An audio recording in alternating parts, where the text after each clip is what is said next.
ajaran tentang berbakti. Saluk dan orang tua. Narasi saluk itu yang paling penting kita tanamkan di dalam diri kita, karena dengan saluk ya ada empati yang muncul di dalam diri kita. Kemudian terkadang mereka pengalaman, saya waktu udah 40 tahun lebih di gawe, ya ingat dia ngasih gawe, ingat nah balik saya akuin. Untuk ada yang kosong. Nah ya kan artinya kan ingat kan boleh. Didoakan ya Allah, mudah-mudahan kampung saya Singkawang tetap aman, sentosa. Didoakan.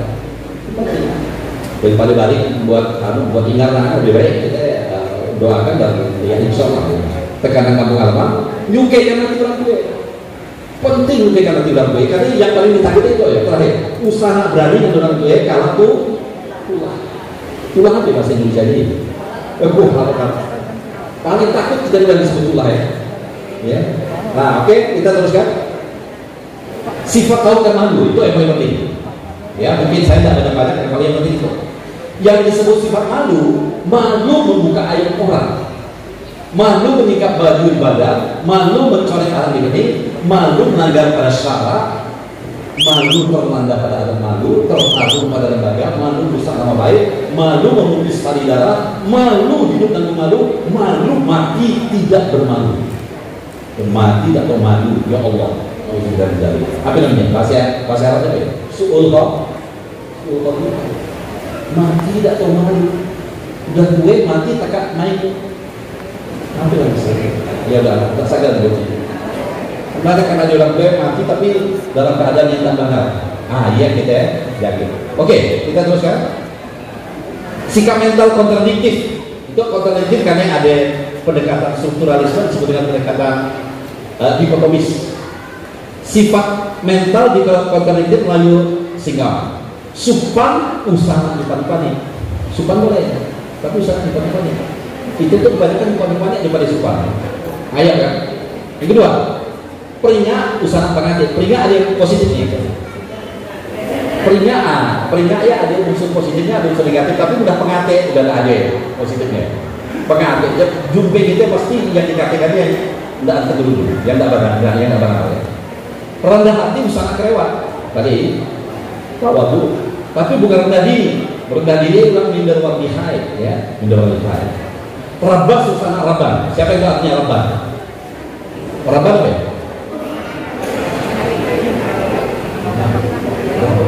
Takut, hei. Rabah sih tidak segala. Lahap usana salah. Ada yang suka makan, tapi ada orang yang piringnya belum makan. Salah. Jerapah usaha langis. Bagus, tanah. Bahasa Jawa gerapya. Ada yang sakit gerapyanya, hampir pun ditagor. Dan ini tidak ada bedanya dengan orang juga. Yang baik. Jadi itu yang kita sebut dengan sikap mental kontradiktif. Oke, terus ada konsep baik dan buruk dalam komunitas Melayu Sambas itu. Dorong saya pernah saya seminarkan. Kita tahu dengan kemponan, ngerti kita dengan kemponan. Kemponan adalah kepercayaan masyarakat atas sikap yang ditunjukkan dalam perilaku menghargai tuan rumah untuk menikmati hidangan yang disediakan. Biasanya itu baik. Jadi menurut kurang nampahin sesuatu, saudara kokoh jangan ambil. Tapi saudara juga, ya, sudah makanya. Sampai tergerising, tidak nyaman. Yang ini yang ini. Jadi, sudah hanya jong-jongnya kemponan. Masih ada yang percaya dengan kemponan itu? Saya sebetulnya tidak percaya, tapi kejadian juga. Sudah ada ya, japik atau japai, sentuhan makanan yang dihidangkan sebagai bentuk penghargaan. Kita menghargai paling tidak kita sambut sedikit, ambil sedikit ya, punya sedikit ambil tidak jual, mati kita gara-gara punya sedikit kan. Kayak itulah keburukan yang menimpa seorang ketika melanggar kemponan karena menolak tawaran. Ya, buruk, Menurut adalah keburukan dilakukan karena melakukan sesuatu yang bersifat mubazir. Saya pernah diskusi dengan Romo Lik Wirarjo dari Satya Wacana. Dia menerjemahkan satu bahasa Inggris, kata simple, simplicity, diterjemahkannya menjadi sederhana. Saya bilang tidak apa. Kata sederhana, dia terjemahkan jadi kata ratah. Ratang orang lain bukan sederhana. Itu ada nasi, itu ada lauk. Yang dimakan lauk etolen. Ini namanya merata. Merata boros sampai sederhana. Boros. Kami udah dimarahi. Yo, kalau etolen nasinya tak dimakan. Merata tolen. Nah, jadi saya kira tidak cocok penyemahan simpel jadi rata. Dia tuh tanya, Pak Rizal, berapa persen orang yang berberapa seperti dia? Tuh banyak, udah kayak banyak orang Singkawang. Tidak kayak lagi di situ. Ya, nah ini contoh aja ya. Jadi kadang-kadang orang salah paham tentang manusia rata dan lain sebagainya. Bujur halus mengacu pada sifat baik seorang yang lugu, jujur, apa adanya, saya percaya, berkerenah. Berkerenah itu bisa positif, bisa negatif. Ya, tindakan yang bertujuan mencari masalah bisa positif, negatif, yang mengundang reaksi pihak lain. Jadi kita lihat konsep baik dan buruk dalam Melayu Singkawang Sambas itu dikaitkan dengan beberapa hal. Pertama, perilaku. Yang kedua, peruntungan atau nasib. Karena kita termasuk orang yang percaya dengan takdir, ya, destiny, human destiny, ya. Kemudian gerak kosmologis sebagai imbas. Jadi pun kita betul baik dengan alam, alamnya akan membalas perbuatan kita dengan baik juga. Tapi pun kita mencoba mencederai alam, alam akan memukul balik. Tidak percaya, dorong dalam banjir sekarang. Itu karakter aja. Ngape? Nah, ngape pertanyaannya? Karena kita mencederai alam. Alam adalah tempat kita berbumi dan mencari nafkah, tapi kita mencederai dengan menebang dia illegal logging, kemudian kita buang sampah sembarangan dan sebagainya. Makanya kita saling nyalakan ya. Jadi makanya dia sih, karena kita partisipasi. Ya, paling tidak diamkan. Ayat juga termasuk gerak kosmologis. Kemudian kepercayaan leluhur atau tradisi pengaruh Islam yang lebih menekankan pada takdir. Jadi kita percaya dengan takdir. Tapi dalam Islam ada 3 hal yang sudah lebih ikhtiar, isti'anah, baru tawakal. Sudah belum apa aku udah tawakal adalah saya sekolah. Tapi belum ikhtiar. Padahal dia punya kemampuan. Nah, itulah yang kita sebut dengan konsep baik dan buruk dalam komunitas Melayu sampai sekarang. Terus kan? Terus itu kita lewati aja, teruskan karena masalah sebulan ada hafal. Nah, rangkaian upacara daur kehidupan komunitas Melayu, ada akekah, ada istighfar, ada ngelamar calon bini, ada pernikahan. Coba kita yang lihat yang ngelamar aja lah, yang istighfar kita udah hafal. Terus. Sore, sahabat Nabi merupakan akekah, terus. Nah, yang rangkaian komunitas pernikahan.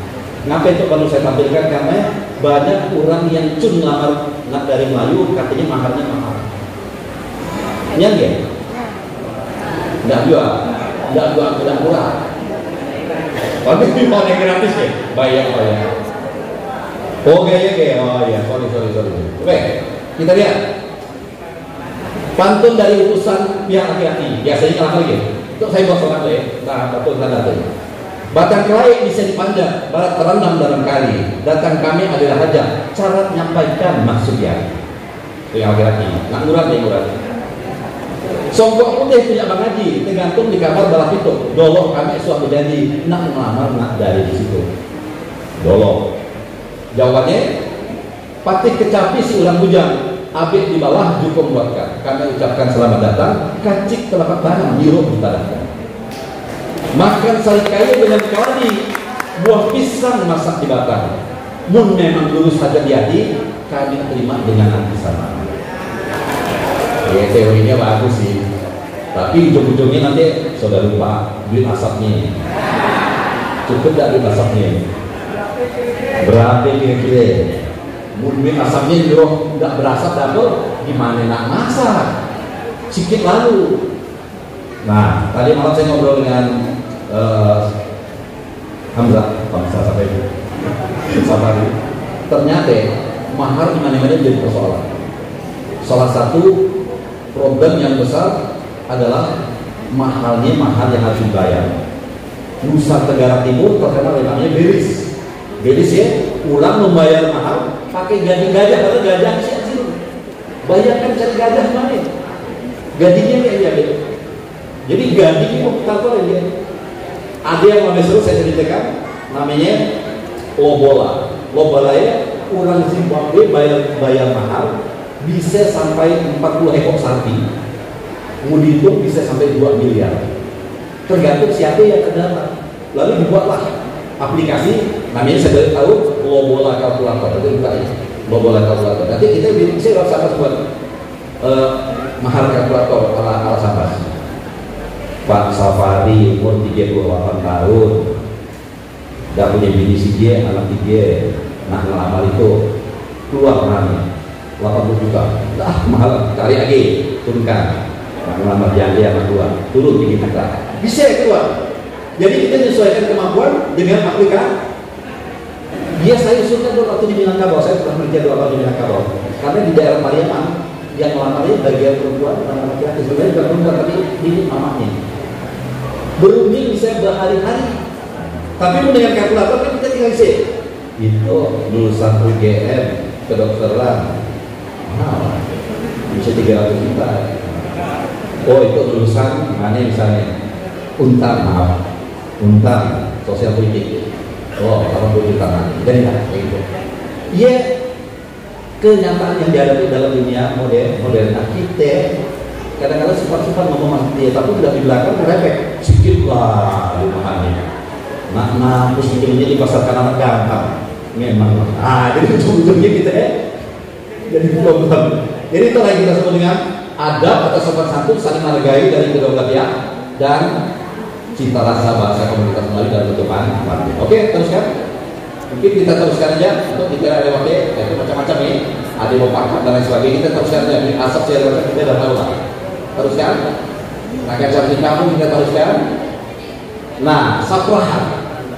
Kurang Sabas biasanya suka dengan saprahan. Ternyata saprahan ada nilai filosofinya. Ada 5 macam hidangan, betul nggak deh? Sambal, opor, sambal goreng, paceri nanas, acar timun. Barangkali ada dimodifikasi lah. Nah, acar timun, acar perempuan pun jadilah. Ternyata itu adalah simbol rukun Islam. Jadi diberi nilai simbol rukun. Kemudian setiap hidangan sesaplah untuk berapa hilang? 6 orang. Ternyata ini adalah simbol rukun Islam. Jadi sebetulnya di dalam budaya-budaya terkandung nilai-nilai yang sangat penting. Kemudian kita kadang-kadang tidak peduli. Udah nggak ada makanan, tidak ada rukun Islam, rukun iman, rukun partai dulu lah. Yang membuat kadang-kadang kita lupa dengan asal usul dari budaya saprahan dan lain sebagainya. Oke, kita teruskan. Oke, kebaktian yang terakhir adalah dari saya. Biasanya di mana di Singkawang tuh pakai bendera warnanya apa? Putih. Kalau di Solo pakai bendera merah. Di Jakarta pakai bendera kuning. Jadi macam-macam, tergantung tempatnya. Di budaya Tionghoa mungkin ada warna hitam nih. Mungkin di daerah Persia juga pakai warna hitam. Jadi warna ternyata mencerminkan sesuatu. Jadi putih bagi kita adalah warna suci atau warna berkabung. Jadi kalau ada keluarga kita tinggal kita pasang bendera warna putih, maka orang upacara bendera.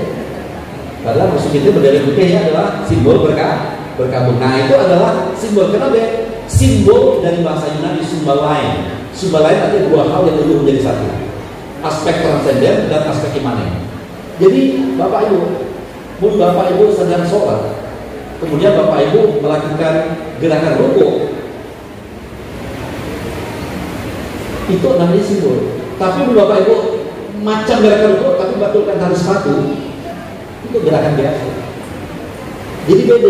Karena batulkan tali sepatu dengan rukuk tadi ada nilai yang lain. Waktu kita membatulkan tali sepatu, itu biasa aja karena sepatu kita tidak ada. Tapi waktu kita rukuk, ada sesuatu yang kita hadirkan, yaitu Allah. Nah, ialah bedanya simbol sebagai sebuah gerakan yang sangat istimewa. Ya, simbol adalah tidak melanggar nilai-nilai akidah. Karena memang diajarkan akidahnya adalah sesuatu yang sangat penting. Oke, pergaulan kita biasa saja dalam pergaulan dunia, ya kan? Kemudian kemanusiaan dan ada salah satu Melayu sopan, kasar, tidak penyagal. Itu salah satu konsep yang disebut dengan hominis visimus. Hominis visimus artinya manusia itu adalah makhluk yang menuju ke arah sumus, peradaban, makin beradab, makin kita manusia makin beradab. Lawan beradab apa ya? Nah, ada saya tidak punya, dia ada. Udah orang dia ada, berarti nilai kemanusiaannya udah disik. Kemudian yang ketiga solidaritas berupa saprahan, belalai, ngamping, sipirapi dan lain sebagainya. Kemudian musyawarah mufakat, ya. Dan yang terakhir keadilan. Kalau ada di dalam lagu Cik Beliau kan, Raja Lali, Raja Disanggah, Raja Tanggal yang diringankan dalam kita main lo. Titik beri yang langsung menjadi jauh, datangnya ke jalur bawah titik dua ekor, cak-cak berlambaran hidung picak di girongan, sampai ketawa dolo, dipancung lagi tunggal bawah. Kan kalau kita main kan, apa artinya? Ada unsur peringat di sini, tapi peringatnya peringat protes. Itu kan udah lagi SJ, tapi kajiannya minta ampun. Nah, ia yang diajarkan dalam budaya mudah-mudahan itu bisa memberikan kontribusi terhadap pembuatan nilai Pancasila, tapi ahlinya di situ. Saya cukup sekian. Assalamualaikum warahmatullahi wabarakatuh.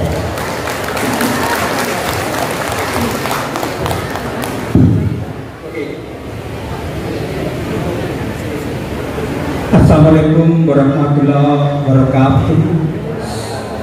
Salam Pancasila.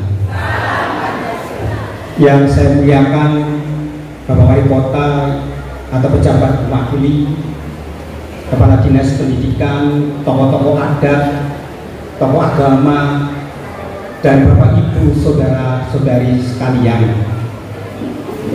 Saya mencoba untuk mengambil beberapa pantun. Tanah baik negerinya besar, banyak orang pergi, mari ramah dan baik, lagi penyabar, banyaknya orang mesra di hati. Angin bertiup, kembangkan layar, haluan menuju ke pekan, hendaklah hidup berikhtiar, kemudian serahkan pada Tuhan. Yang terakhir, menulis surat di dalam gelap, hurufnya salah, banyak tak kena. Jagalah diri, jangan silap, jikalau silap dapat bencana. Jangan ditarik lembu garang, kalau ditarik banyak susahnya. Jangan dirusak anak orang, kalau dirusak maut padanya. Jadi kalau kita bicara tentang budaya Malu, Kucoro Ningrat menuliskan puncak-puncak budaya daerah itu adalah budaya nasional.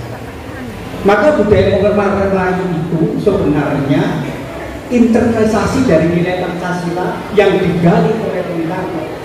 Jadi Bung Karno itu menggali puncak-puncak dari budaya daerah, adat istiadat, nilai agama, kemudian dikristalisasi menjadi nilai Pancasila.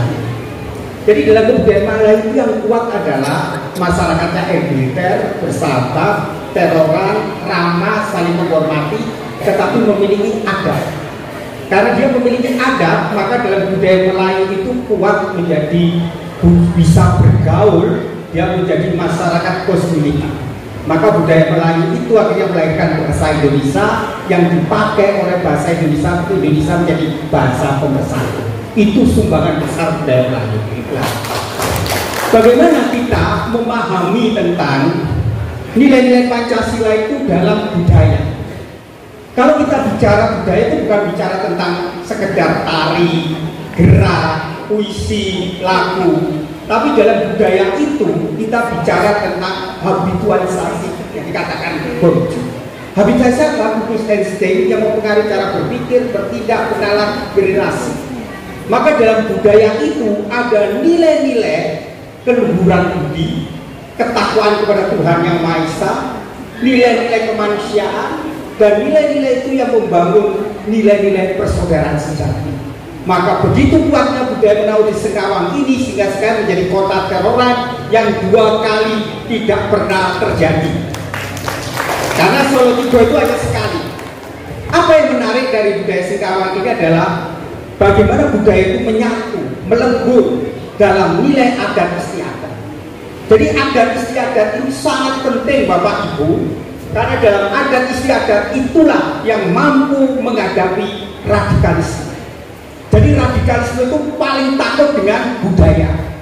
Maka wayang diharamkan, jaipong dilarang, Nyadran, bersih-bersih desa dilarang, pelabuhan dilarang karena mereka takut kalau budaya itu begitu mengakar maka radikalisme tidak terjadi.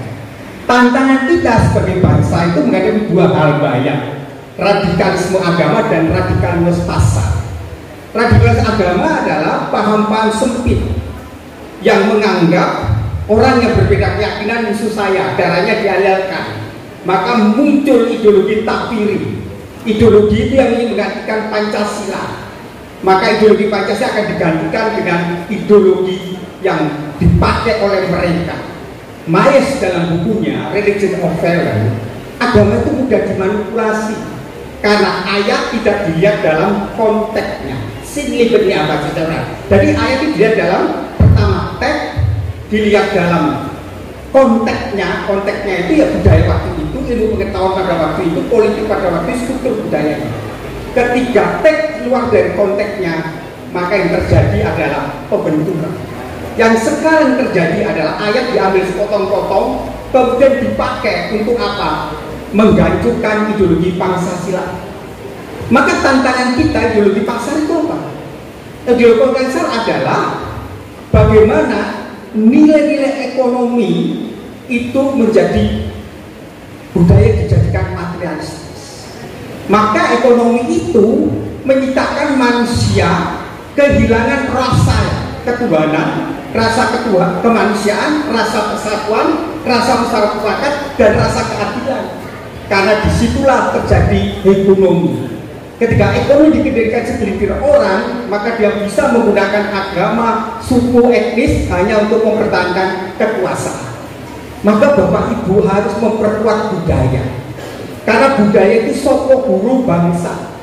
Maka Ki Hajar Dewantara mengatakan dengan baik bahwa tujuan pendidikan itu kecakapan dan menyintai budaya bangsanya. Jadi jati diri bangsa itu ketika kita menyintai budaya bangsanya, termasuk budaya Melayu. Apa inti dari budaya Melayu? Yaitu bertakwa kepada Tuhan Yang Maha Esa.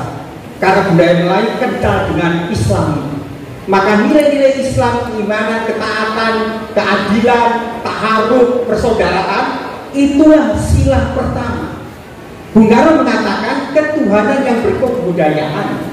Artinya apa? Jangan ada umat beragama itu egois dan menang sendiri. Maka Bung Karno mengatakan beriman itu adalah welas asih, menolong sesamanya, beramal baik dan menyintai sesamanya, dan kita menjadi kaum pemberi bukan kaum penerima. Maka agama yang egois itu cenderung adalah fanatisme berlebihan. Fanatik gak ada masalah karena semua agama fanatik. Jadi kalau kata radikal itu dalam bahasa Latin radik itu berakar. Ismenya yang menjadi masalah. Karena radikalisme ingin memutakkan kebenaran hanya miliknya yang lain, itu berarti salah. Maka Indonesia menghadapi situasi global. Situasi global itu Bapak Ibu kita perang, pertarungan, perebutan sumber daya alam. Dalam perebutan sumber daya itu terjadi sebuah hegemoni. Uni Soviet, Amerika, Cina, Eropa itu bertarung untuk merebut sumber daya alam. Maka kita harus hati-hati dengan pelintiran manipulasi di media sosial. Kita hati-hati dengan kata-kata, misalnya kata-kata bahwa kalau kita mau maju sebagai bangsa memiliki peradaban, pembangunan itu berkelanjutan. Jangan ada antitese. Kalau ada antitese, maka kita akan mengubah haluan negara. Maka yang terjadi adalah kita masuk dalam peradaban yang mengalami kegagalan. Maka budaya adalah nilai luhur. Nilai luhur itu mempertahankan Pancasila. Karena budaya itulah jati diri kita sebagai bangsa. Maka orang yang berbudaya adalah orang beradab. Dan orang Melayu memiliki peradabannya. Kalau kita bicara pantun-pantun Melayu, yang dari Melayu itu penuh dengan petitih-petitih, nasihat bagaimana orang menjadi bijaksana, atau dalam bahasa Socrates, Plato memiliki keutamaan. Keutamaan itu apa? Menurut Socrates adalah pertama, orang itu punya keberanian. Orang Melayu punya keberanian dia, karena orang Melayu itu sebagai orang yang mampu bersaing di tingkat global. Maka dulu Samudra Pasai itu orang-orang Melayu punya armada ekonomi yang luar biasa, dan itu kekuatan besar bangsa ini. Dengan mereka punya sultan, punya raja, dan mereka menguasai Nusantara ini dengan perdagangan. Kemudian mereka juga memiliki yang disebut tidak cukup keberanian, tapi punya kebijaksanaan. Maka kalau dalam pantun-pantun Melayu itu perlu dengan nasihat bagaimana menjadi orang bijak. Orang bijak itu orang yang bisa menjaga mulutnya. Jangan mulut kita harimau, jangan kita pembohong, jangan penipu, jangan kita berdusta. Maka nasihat itu dalam pantun itu digambarkan secara baik. Maka dalam kebudayaan Melayu itu ada nilai paling dasar, yaitu bahwa kita semua memiliki yang disebut rasa ketuhanan, rasa kemanusiaan, rasa persatuan, kerakyatan dan keadilan. Itu nampak dalam tari-tariannya, nampak dalam puisi, dalam prosanya, dan nampak dalam karya sastranya. Maka itu harusnya dikaji bahwa Pancasila itu lahir dari rahim Ibu Pertiwi. Jadi sejak rahim Ibu Pertiwi, orang Indonesia itu adalah sudah menjadikan Pancasila menjadi habitualisasinya. Nah, habitualisasi apa? Orang punya modal, pertama modal ekonomi. Modal ekonomi itu bukan orang punya harta saja, bukan, punya pengetahuan, knowledge, punya kebudayaan, punya nilai-nilai luhur. Itulah modal ekonomi. Dan modal ekonomi ini kalau kita tata dengan baik, itu menjadi kekuatan kapital yang luar biasa. Jadi kalau dinas pendidikan itu membuat festival-festival budaya, disitulah akan muncul investasi sumber daya manusia dan sumber finansial. Disitulah menjadi daya tarik kota ini. Jadi kalau Singkawang ini menjadi kota wisata dan kota ekowisata, maka harus mengembangkan budaya-budaya lokal, termasuk budaya Melayunya, termasuk budaya Dayaknya, termasuk budaya Chinese-nya, dan itulah kekuatan kita untuk merajut keindonesiaan. Jadi kita harus merajut Indonesia itu dari apa? Sisi kebudayaan. Tapi orang kita juga punya modal sosial kohesi. Modal sosial ini yang membuat kita mampu memiliki persaudaraan, berbeda agama, keyakinan, kita bisa bersatu. Dan itu dibuktikan Singkawang 2 kali menjadi juara kota teroran ini. Itu luar biasa. Nah, modal sosial ini, inilah modal budaya. Itu yang disebut budaya itu adalah intisari internasi dari nilai-nilai yang menjadi habitualisasi kita, yang sudah terinternalisasi, sehingga itu dilakukan dengan kesadaran, karena saya sadar, tahu, dan malu. Dari kebudayaan itu kesadaran. Maka kita mempunyai modal simbolik itu, sehingga Indonesia mampu mengatasi COVID karena punya modal yang disebut oleh Bung Karno gotong royong itu. Maka Sri Mulyani mengatakan, untung kita punya Pancasila. Kalau kita tidak punya Pancasila, kita bangkrut. Amerika sekarang bangkrut, banyak gelandangan. Kalau Anda pergi ke Washington, New York itu banyak homeless, orang nggak punya rumah, nggak bisa kontrak. Hampir semua negara Eropa mengalami krisis. Kita mampu bertahan. Jadi hati-hati kalau politik manuver tiba-tiba mau menggantikan apa yang sudah dicapai oleh Pak Jokowi, itu berbahaya.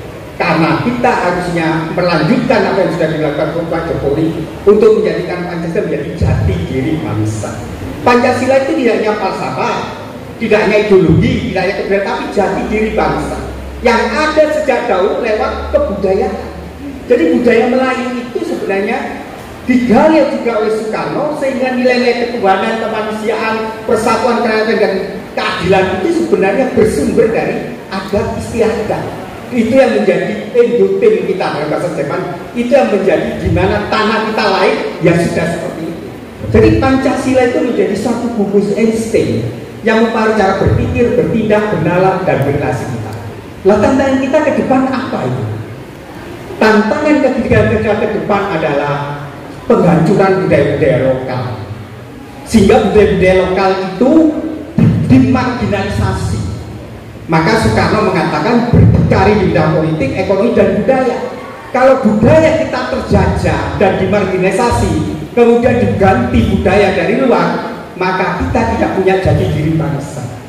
Marginalisasi budaya itu menjadi terjadi sekarang gaya hidup. Anak-anak muda rambutnya Korea, anak-anak muda gaya makanan Korea, alisnya Korea, semua Korea. Apa yang terjadi? Kita dijajah budaya. Kalau kita dijajah oleh budaya, maka kita sebagai bangsa tidak punya jati diri. Maka disitulah bangsa itu akan kehilangan orientasi hidupnya. Maka tantangan ke depan kita adalah bagaimana budaya itu menjadi kekuatan bangsa ini. Untuk apa? Untuk memperkokoh persatuan. Itulah sumbangan budaya Melayu, memperkokoh persatuan dengan membangun masyarakat egaliter, bersaudara, dan itulah yang disebut keutamaan-keutamaan publik. Yang kedua, tantangan kita menghadapi era digital. Era digital itu post-truth. Dalam teori Plato yang disebut algoritma, ada seorang yang dipenjara dalam gua yang sempit, kemudian orang itu tidak bisa keluar, dia hanya memandang satu dimensi. Itu dikatakan persepsi. Jadi bahayanya persepsi itu hanya melihat satu dimensi, tetapi tidak dilihat keseluruhan. Apa yang terjadi? Manipulasi, baik kata, manipulasi, baik orang membuat foto, kemudian Photoshop itu kemudian digandeng-gandeng, kemudian membuat kebohongan. Kebohongan yang terulang-ulang itu menjadi kebenaran. Itulah kasus di Amerika Donald Trump bisa menang karena dia membawa kebohongan yang diulang-ulang, akhirnya orang percaya. Hati-hati Bapak Ibu, kita hadapi pemilu nanti kebohongan akan diulang-ulang, menyudutkan karakter orang, menjatuhkan nama orang, dan kalau kita percaya maka kita menjadi toksinnya hoax. Jadi bahaya toksin hoax ini bahaya. Ini kebudayaan yang rendah. Padahal kebudayaan lalu adiluhum. Budaya kita itu sebenarnya bagaimana orang menjadi bijak. Orang menjadi bijak itu bisa menjaga mulut, menjaga perkataan. Maka dalam pantun-pantun Melayu selalu menjadi jadilah orang bijaksana yang memulai hikmat. Maka pengetahuan takut akan Tuhan itulah intisari dari seorang beriman. Maka seorang beriman itu takut kepada Tuhan karena Tuhan itu selalu ada di dalam nurani kita. Maka kalau orang punya tabur rasa, dia merasa berdosa. Ketika dia berbohong, maka dia khawatir. Ketika dia menipu, maka hatinya bergejolak. Itulah tabur rasa. Itu disebut suara hati nurani. Tapi kalau suara hatinya tumpul, ya orang korupsi, orang manipulasi, kemudian orang berbohong menjadi kebiasaan. Nah inilah habit. Kalau kebiasaan buruk diulang-ulang, maka kita sudah tidak punya kebudayaan. Jadi kebudayaan itu nilai-nilai Pancasila yang terintegrasi dalam perilaku hidup kita. Yang terakhir ini saya katakan bahwa puncak-puncak kebudayaan daerah itulah sumbangan budaya Melayu luar biasa. Karena budaya Melayu bisa menyatukan bangsa yang terdiri dari 714 suku etnis itu lewat bahasa Indonesia. Tepuk tangan untuk budaya. Kalau tidak ada budaya Melayu, tidak ada bahasa Indonesia, kita tidak bisa bersatu. Yang kedua, budaya Melayu menyatukan kita pada apa manusia itu punya rasa ketuhanan. Karena dalam budaya Melayu itu beriman dan bertakwa. Beriman bertakwa itu religiositas. Maka orang Melayu itu memiliki keyakinan iman yang kuat, tetapi orang Melayu tidak melakukan diskriminasi terhadap orang yang berbeda keyakinan. Orang Melayu bisa bergaul dengan siapapun dan yang menjadi tonggak dari republik ini. Dan orang-orang Melayu open minded, tidak eksklusif, tetapi inklusif. Itulah modal kita. Lantas kita belajar apa? Kita belajar tentang hebatnya Bung Karno. Karena Bung Karno mampu menyatukan kita dengan ideologi Pancasila. Imam besar Al-Azhar 2 tahun yang lalu datang ke PBB. Dia mengatakan ini, bangsa Arab yang hanya 10 suku nggak bisa bersatu. Konflik terus menerus, Arab split. Imam Damaskus datang bertemu dengan kita. Kemudian setelah datang ke Indonesia, 6 bulan kemudian dia tewas karena dia dibom mobil. Dia mengatakan, kami iri dengan orang Indonesia yang punya Pancasila. Kami ingin seperti Indonesia meniru Pancasila. Dan tokoh-tokoh besar memuji Paus Fransiskus, Paus Yohanes II, tokoh-tokoh besar. Bayangkan, India tidak mampu seperti kita. India pecah menjadi Pakistan, Bangladesh, Sri Lanka. Yugoslavia habis. Uni Soviet pecah. Mengapa Indonesia tetap kokoh? Karena kita punya yang disebut Pancasila. Jadi Pancasila itu apa? Gugus insting yang mengenai cara berpikir, bertindak, berperilaku, berrelasi orang Indonesia. Karena nilai ketuhanan itulah yang membuat kita menjadikan orang-orang Indonesia itu menyintai kemanusiaan yang universal, yang tidak didiskriminatif, tidak membedakan suku dan etnis, sehingga kita bisa bersatu. Dan persatuan itu hanya bisa terwujud kalau ada kulturnya apa? Bukan win-loss, saya menang dia kalah, win-win, yang sebesar itulah arti. Dan itu berkat jasa ulama Indonesia. Bayangkan kalau dulu Bung Hatta, Bung Karno memutus Bung Hatta untuk melobi ayahnya Gus Dur, Wahid Hasyim, Ki Bagus Muhammadiyah, Tengku Hasan, sehingga itu Jakarta itu jatuh. Waktu 17, tim 9 menetapkan. Kemudian 18 Agustus kesepakatan itu terjadilah ketuhanan Yang Maha Esa. Apa yang terjadi? Indonesia tetap kokoh. Kalau 7 kata dipaksa, maka Indonesia pecah. Indonesia Timur memisahkan diri, maka persatuan tidak ada. Dialognya cepat, nggak sampai 10 menit. Karena mereka sadar demi alasan persatuan, maka ulama-ulama negarawan itu mengorbankan nilai-nilai keyakinannya dan demi bangsa dan rakyat. Itulah Indonesia, indahnya di Indonesia. Bayangkan Bapak Ibu, kalau kita egois para tokoh agama kita, nggak akan ada Indonesia. Provinsi sudah 24, nanti akan Indonesia itu hampir luasnya. Kalau kita ke Papua itu kan sama kita ke Australia, kita ke negara-negara Amerika. Indonesia itu kaya raya. Maka Pak Jokowi berupaya menjadikan Pancasila itu menjadi tidak hanya sekedar living ideologi yang hidup, gotong royong, solidaritas, kerja, tapi bokeh ideologi kerja. Maka pembangunan Kalimantan luar biasa. Dulu Kalimantan itu jalannya rusak, kalau ke Sekawang, ke Sambo, jalannya lubang-lubang besar. Sekarang enggak. Pak Jokowi ingin mengatakan sila ketiga dan sila kelima itulah Pancasila dan tindakan yang disebut bokeh ideologi. Maka setiap kepala daerah harusnya menjalankan ideologi Pancasila dalam praksis kebijakan, menjadikan Pancasila working ideologi, yaitu ideologi yang bekerja untuk kesejahteraan dan kemakmuran masyarakat. Maka pentingnya nilai budaya harus ditanamkan sejak dini lewat pendidikan. Dan untuk itu BPIP Juli ini akan ada buku mengenai Pancasila mulai PAUD sampai SMA. Dan sekarang buku itu sudah menjadi referensi utama yang sudah ditandatangani oleh Pak Nabil Makarim.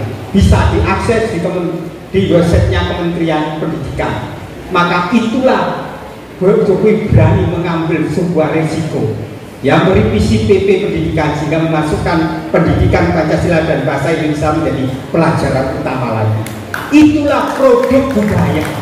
Maka budaya harus dipertahankan, budaya dilestarikan, tapi budaya harus dikembangkan dalam multi teknologi ini. Maka pentingnya nilai-nilai budaya itu ditransfer dengan teknologi yang saya sebut. Bagaimana anak-anak kita membuat konten-konten kreatif tentang budaya lokalnya, membuat film-film pendek, membuat animasi untuk melihat betapa Indonesia itu sungguh-sungguh sangat indah dan penuh dengan keragaman. Saya tutup dengan musik pendek. Budaya menyatukan kita dalam satu rasa, satu kata, dan satu tindakan. Karena dalam budaya itulah Pancasila ada di dadaku. Terima kasih. Mohon maaf bila saya kurang berkenan.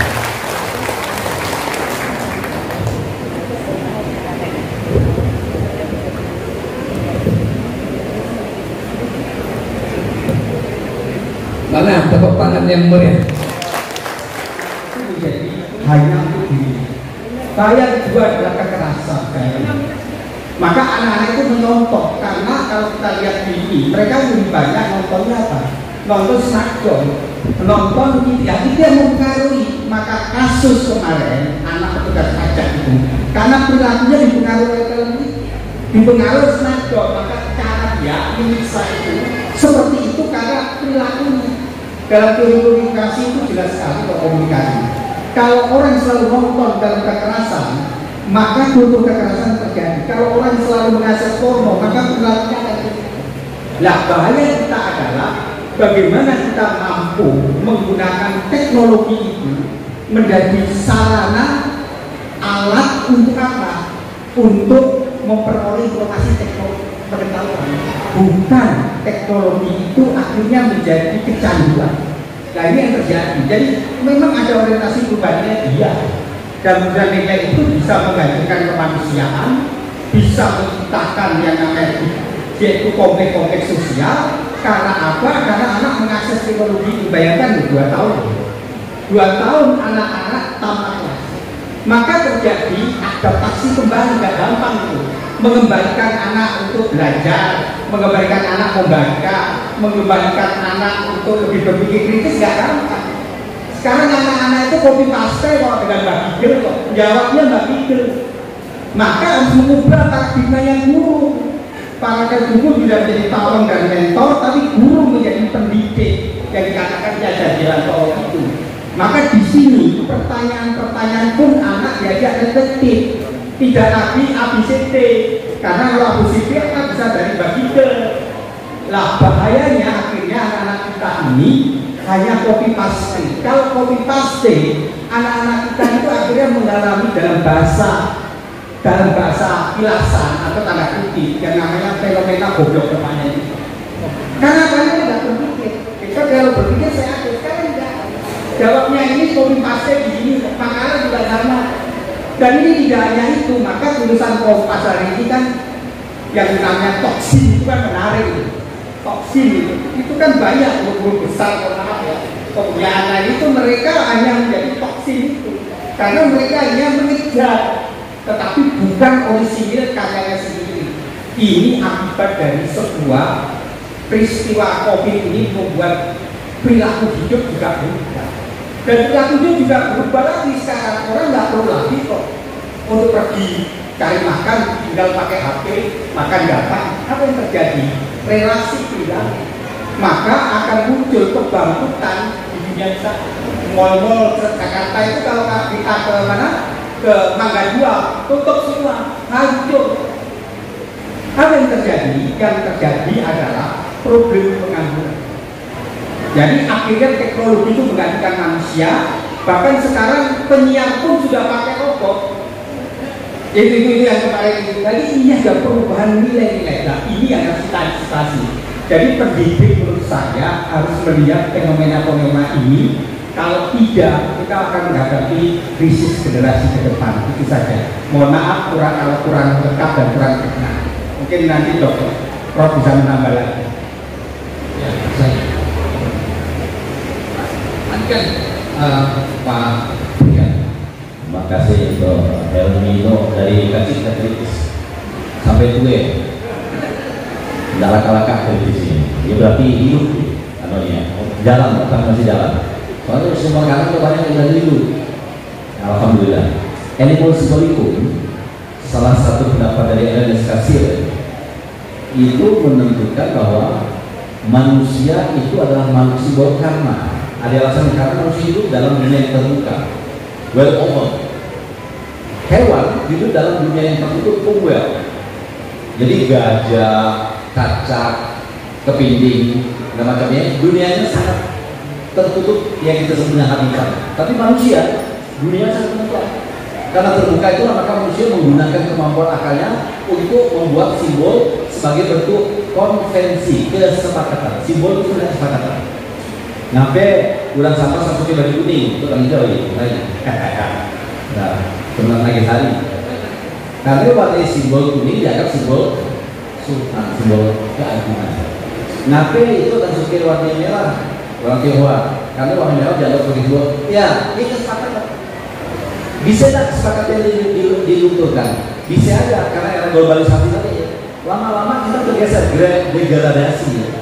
ketergeseran nilai simbolik karena kita udah tak percaya dengan nilai budaya lokal. Waktu kuningnya macam dulu kita banyak kosakata yang agak aneh-aneh tapi lah. Misalnya untuk belajar berarti untuk yang kosakata ini kan guru pengajian. Kita akan mensolat saudara kata-kata kita, berbeda ciri dan ciri air. Ada dulu. Itu ada tak pernah ada yang lagi. Tidak suanya, oh suai. Tapi biar itu dalam makanya lain. Padahal maksudnya saudara kata-kata. Ini pergeseran karena vocab kita dia mulai berubah. Secara Melayu bagaimana perkembangan Cikarang? Sehingga anak-anak itu merasa memilikinya. Karena budaya itu harus sudah ditransfer. Transfer itu harus dimulai dengan kesadaran, bukan dipaksakan. Maka kalau dinas pendidikan itu punya kreatif dan inovasi, dan itu akan menjadi budaya. Mengapa mereka tidak mengenal? Ya karena tidak dikenalkan. Jadi kesalahan kita itu sebenarnya kita tidak paham tentang yang disebut algoritma. Algoritma itu memang anak kecenderungan kesukaan kepada. Dan zaman digital ini anak-anak lebih cenderung sukanya adalah bagaimana mereka menjadi konten kreator. Sehingga Pak Jadi tanya konten kreator. Oke, kita jangan musuh itu. Tapi bagaimana anak-anak itu diisi? Dengan apa? Bikin aja lomba-lomba kreatif itu. Jadi kalau itu pasti pengikutnya banyak dan anak mau belajar. Tetapi kalau kita paksa, tidak ada sesuatu yang punya nilai, dan anak-anaknya suka kalau karyanya itu ditampilkan, kebanggaannya. Nah ini yang menurut saya kita juga harus mengubah paradigma kita, cara berpikir kita selama ini. Dengan anak-anak sekarang kita tidak bisa belajar. Dengan anak-anak sekarang kita tidak bisa lagi memberi hanya sekedar nasihat. Tetapi anak-anak itu harus dirangkul dengan dunia yang baru, yang beda dengan kita. Jadi kalau mereka suka gadget, ya bagaimana gadget ini dimanfaatkan untuk apa? Untuk menggali keluhuran budaya, untuk menggali keluhuran tentang nilai-nilai keutamaan, dan untuk menggali tentang adat istiadatnya. Sehingga dengan itu anak-anak akhirnya bisa menampilkan ekspresinya. Nah ini kekurangan kita, maka saya berharap dinas pendidikan di Singkawang mulai mencoba membuat kreativitas bagaimana pentas-pentas budaya, bagaimana konten kreator itu dirangkul, bahkan anak-anak yang suka ditutur itu dijadikan mitra, sehingga ini menjadi kekuatan kita untuk melestarikan kebudayaan. Itu saja dari saya. Mohon maaf bila kurang berkenan. Lanjut Pak Daniel. Ini sedang kita ini sudah selesai. Oh iya. Tanggal saya lebih berharap tadi sekali lebih berharap. Tapi memang dalam bahasa pergaulan ucarut dan carut tergantung mindset kita. Dan di dalam kosakata bahasa Indonesia kata yang carut sering salah pahami, bahkan para profesor pun sering salah tulis. Carut marut itu keliru. Carut dalam bahasa Bali artinya memaki. Yang betul karut marut. Itu yang paling sering keliru kan. Nah, jadi kita tadi bukan carut marut, pencarut kita tadi. Tapi pencarut dalam arti positif sebagai bahasa kiasan. Ya. Nah, kenapa kita melihat bahwa problem-problem yang